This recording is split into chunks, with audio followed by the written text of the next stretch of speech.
Hello, today we're going to be showing how to configure NAT Default Route and SSH on Packet Tracer.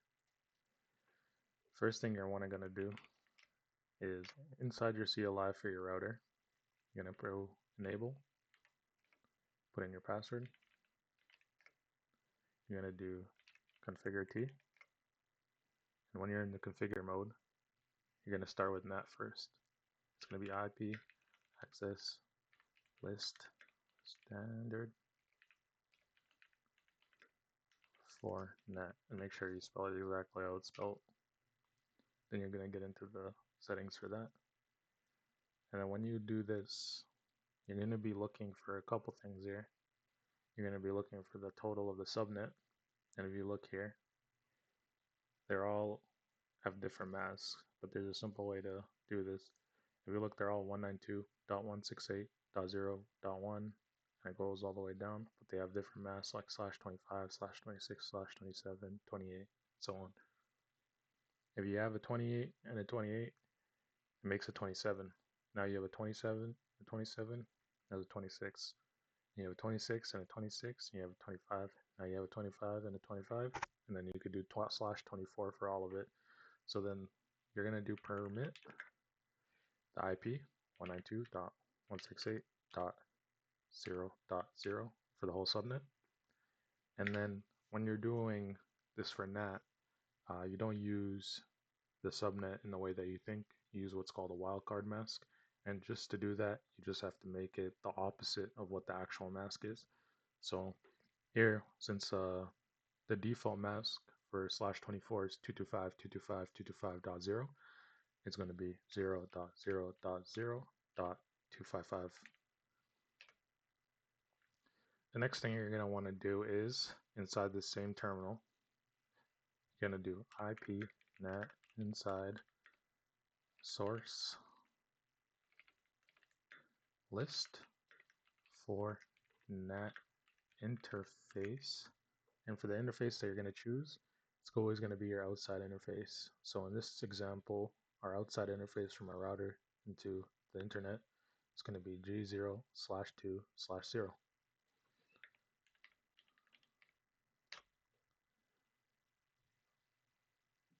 And I forgot one thing, because at the end you're supposed to put overload. And let's do that in the IP access list so it actually works. And there we go. So the next thing you're going to want to do is you're going to interface into both the inside connections, so the inside interfaces and the outside interfaces. So for the outside interface, you're going to do int G0/2/0, and then the only command you're going to do is IP NAT outside, and then exit. And it's the same thing. We're going to int into G0/2, which is the bottom interface over here, and we're going to do IP NAT inside, and that should be good for that. So the next step we're going to do is we're going to need a default route, and to do that, in the same configure area, you're going to do IP route 0.0.0.0 0.0.0.0, and then you're going to use the outside interface, so G0/2/0.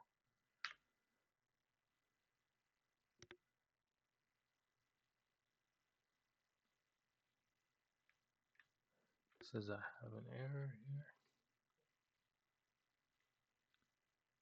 Could potentially be because I already configured this beforehand.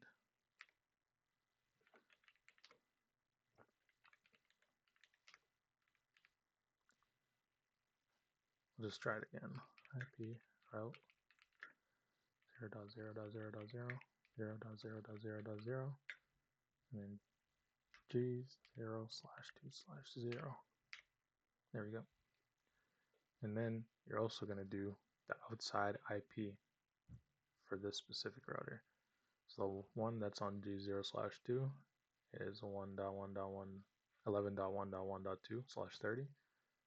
And if you go into here and we look at the ISP that's connecting to the outside, it's going to be 11.0.0. 11.1.1.1. So we're going to do IP route 0.0.0.0.0.0.0.0, and we're going to do 11.1.1.1. Now it's configured. So our interface, the default route is going to be our interface to the interface in this area that has the IP for that interface of 11.1.1.1. And then the next thing, one of the other steps we're going to do is we're going to configure SSH. So to configure SSH, once again in this configure terminal, you're going to do username, admin, password. We're just going to make something simple like Cisco. And we're going to do the next step is IP domain dash name, and you're going to give it a name. Here in this example over here, it's going to be lan1.local. And then you have to add some cryptography to it. So you're going to do crypto key generate RSA. And since I already have one configured on here, we're going to replace it. And the default is 1024. And then we're going to do IP SSH version 2. Once that's enabled, we're going to go into one of our virtual LANs here. So line v2y015. We're going to do login local. You're going to do transport input SSH. And it's going to allow clients to IP using SSH. We're going to exit from here.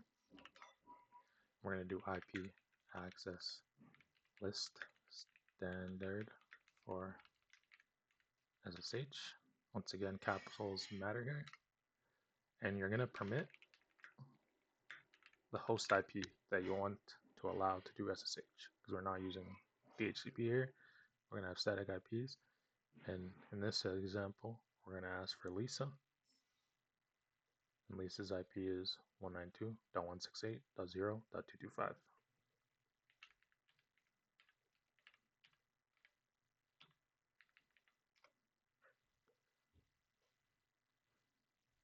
We're going to exit. We're going to go back into line v2y015. And we're going to do access class for SSH. And that's everything that we have to set up so far for our router. But if you want someone to be able to remotely configure a router, you also want them to be able to remotely configure a switch as well. So we're going to go into the CLI for a switch, and this step has to be repeated for all the switches. And we're going to enable password, and a config T. We're going to do the exact same steps over again. Username, admin, password, Cisco, IP, domain, name.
And you're going to want to repeat all of these steps, and it should be good, and everything will be configured so that the host can SSH into all your switches and your router. That's it.